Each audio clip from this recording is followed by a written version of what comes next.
Hello loves, it's your girl Natural Allure, and I wanted to bring you guys my first thoughts on Maybelline's new matte plus poreless foundation. Now, I have the Maybelline Fit Me regular foundation, which is a no-go on my skin.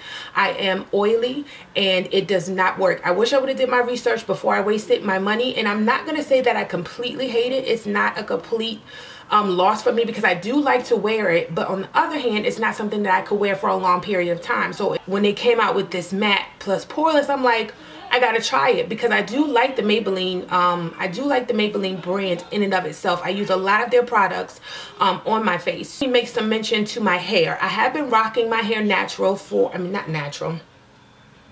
Get it together.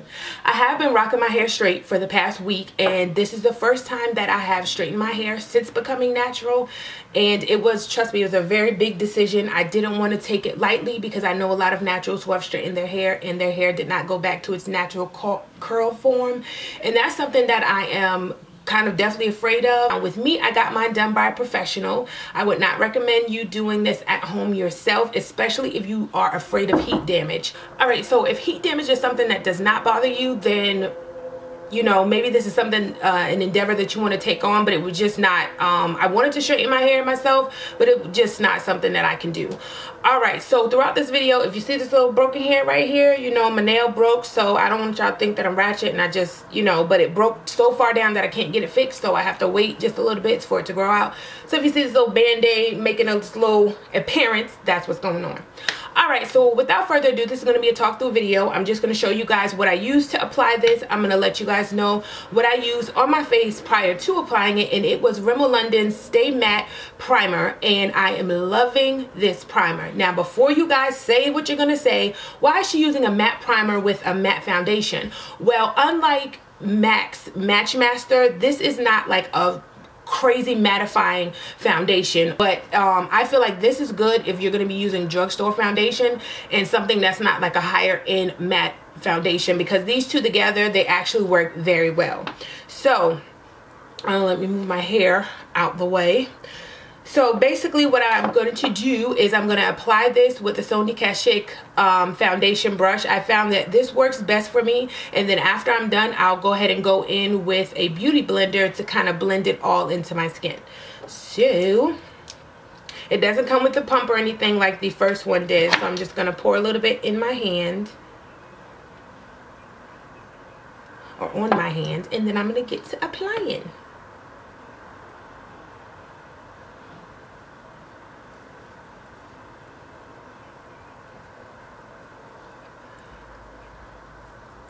Now, what I can notice about this right offhand is that it seems kind of red when I put it, you know, on my skin. And that's something that I've been noticing about drugstore foundations.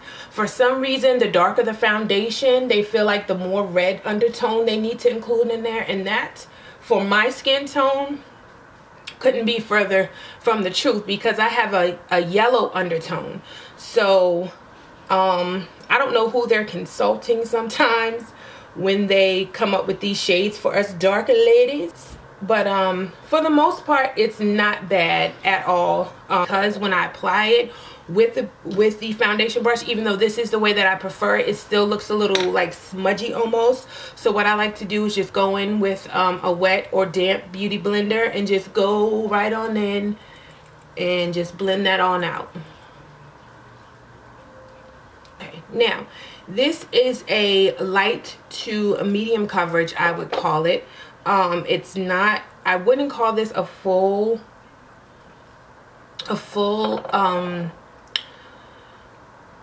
coverage foundation, but for the most part, it's blending pretty well into my skin as far as I can see.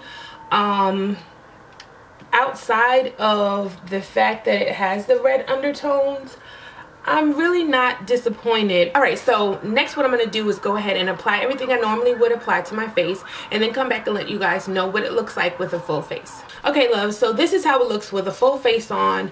I basically did my highlight, my contour, and put a little eyeshadow on, and I finished it off with MAC's Mineral Skin Finish. It's my favorite setting powder ever. So this basically gives you an idea how this foundation looks with all of the accoutrement on it. Should I use accoutrement? Hey, that's so corny. Okay, so this basically gives you an idea of how the foundation looks with everything that you may normally use on a day-to-day basis on. I pretty much give this a thumbs up. I love the way that it feels on. It's not super heavy on my skin, and I can already tell that it is definitely mattified and that it's not going to go anywhere. All right, so as far as what the Maybelline Matte Plus Poreless claims to do, it says that it mattifies and refines the pores.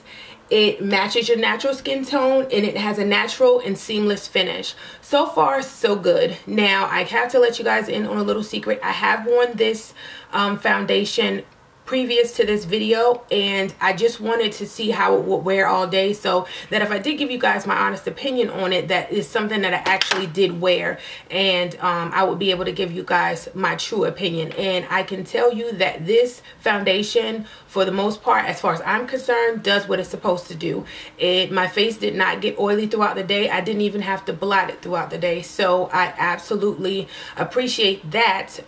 It works well with the Rimmel London Stay Matte primer that I use, and pretty much about any other product that I use, it worked very well with. The only downside, but you can go ahead and fix that up as you go ahead and do your makeup, is that it does have a red undertone. That's about the only thing. Now, as far as this is concerned, 355 is the darkest shade that I've seen it in. It may come in a darker shade. I know that the Maybelline Fit Me, the regular foundation, does come in 360, but I believe it does. I know the Maybelline Fit Me press powder does. But as far as my first thoughts, I say, ladies, go ahead and try this. This is something that you do need in your life, because for only $6.99 you can get the same mattified finish that you would get with Matchmaster, and you're paying about $32 for that. So I hope you guys enjoyed this video. I will try to bring you more videos giving you my first thoughts on what I think about foundations, wigs, whatever it is, you name it. So until next time, don't forget to rate, comment, and subscribe, and I'll see you guys in the next video.